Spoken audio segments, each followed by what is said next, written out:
Imagine this. You can live a healthy, vital, energetic life well past the age of 100. How close are we? Well, science is close to giving a second century of life to everyone through everything from radical cutting-edge technology to simple changes in how you eat. And Dr. Mehmet Oz, the Oprah Show health expert, is going to be doing a full episode with her on this revolutionary topic tomorrow. But he sat with us right here and is giving us a sneak peek. It's a little-known fact that Dr. Mehmet Oz is actually 180 years old, but he is here today to tell us that. Hello. How are you? Okay, let's get started. Are you saying we're actually looking at the possibility that 99 is the new 50? It is a true, and in fact, what we're really talking about is this whole concept of extreme longevity. Okay, what do we know for sure today that we can do? Well, first of all, we know there's a chemical called sirtuin that tells the body to live longer. Then what's the best mechanism? It turns out that if you take rodents and you cut down their caloric intake, it's called calorie restriction, by a third, they'll live a third longer. Imagine that. And humans who are doing calorie restriction, when they're studied, show a rejuvenation of their arteries, of their hearts. They actually begin to behave like they're younger than they really are. Okay, talk to us calories then. What does that mean to cut for a human? How many calories can you have a day and how many should you cut back? Well, most of us can't cut a third of our calories. That's impossible. But the good news is that you can cut 15% of your calories out and you can still get most of the benefits. So I did a little experiment with you, Diane. Yes. Right? As beautiful and as suave and youthful as you are, I figured you're doing something right. So I thought you're probably taking in about 2,000 calories a day. So if I cut 15% of that out, and if you look at the table next to you, this is an example of what calorie restriction would look like for you. So you have without that, without the soda and the donuts. And I point that out because if I add the soda and the donuts, that total table is now 2,000 calories. But just cutting out those two items, which are nutrient empty, calorically rich, will get you to the 1,700 calories. So you've got salmon there, you've got fresh vegetables, you haven't got a potato, but there's no cream on it. There's a dessert, a low-fat dessert. Low-fat yogurt, the frozen yogurt. By cutting 15% a day down to 1,700 a day, I could live, we think, an extra 30 years or so.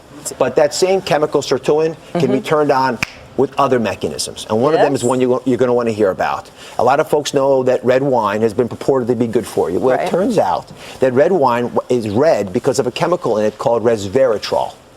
And so one of the ways that we think red wines benefit health is by turning on that same anti-aging chemical. Oh, really? But how much? Because we keep hearing the conflicting studies that if you drink more than 7, 8, 9, 10 glasses of wine a week, you're at increased risk for some cancers, women especially. Well, for women, I would not drink more than a glass of wine or any alcohol a day.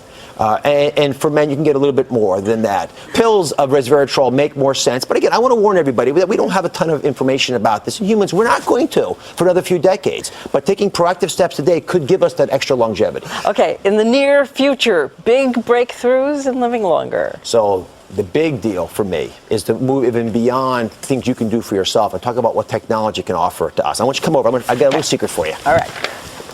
So on this table, we did a little science experiment. And we're talking here about tissue regeneration. So imagine that you're a classic car, right? And a part of you breaks. You don't want to discard the car.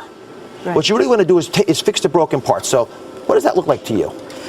It looks like an ear. It looks like a styrofoam ear. You can hold it. It won't bite you. Does it feel sort of solid? Yeah, very solid. Right. So this is actually a mold for a human ear. So if you're a GI injured in war, you had frostbite and lost your nose, we could actually re-engineer cells. So we take your blood, add it to the mold, and your cells will begin to repopulate this and make you a new ear. This is being done now. Being done today. It's actually been implanting for bladders. There's lots of different organs we can begin to replace. But this is the first generation. What I'm about to show you now will really blow your mind.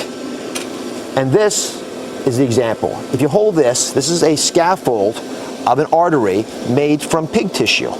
Right? Now, if I take that, you can see through, you can use it as a straw.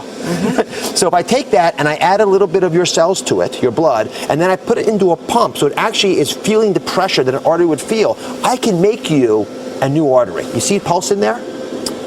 No kidding. And look at this. This is the same technique done with a valve. And if you look from up top here, take a look from up top, you can see the valve open and close. Oh, yes. So take this one generation further. I can now begin to take an organ, take the cells of the animal out of it, put your cells into it, and I can grow you a heart. It's been done. I can grow you a liver, a pancreas, a spleen, a lung, anything. And this technology for recreating organs for us is going to give us that booster rocket into the second century of life. So if calorie restriction and new insights about how chemicals like resveratrol could turn on systems for anti-aging in your body fail, and something breaks, you can replace it. Replacement parts when your warranty is getting a little old. And how soon, realistically, before you think a pancreas or something complicated like a liver could be ready for replacement, your own cells? Single-digit years. And that's the big breakthrough. It is increasing so rapidly. When I went down to the Wake Forest Regeneration Lab, which is where all this material came from, it absolutely blew my mind. And the other person's mind that blew actually is Oprah's.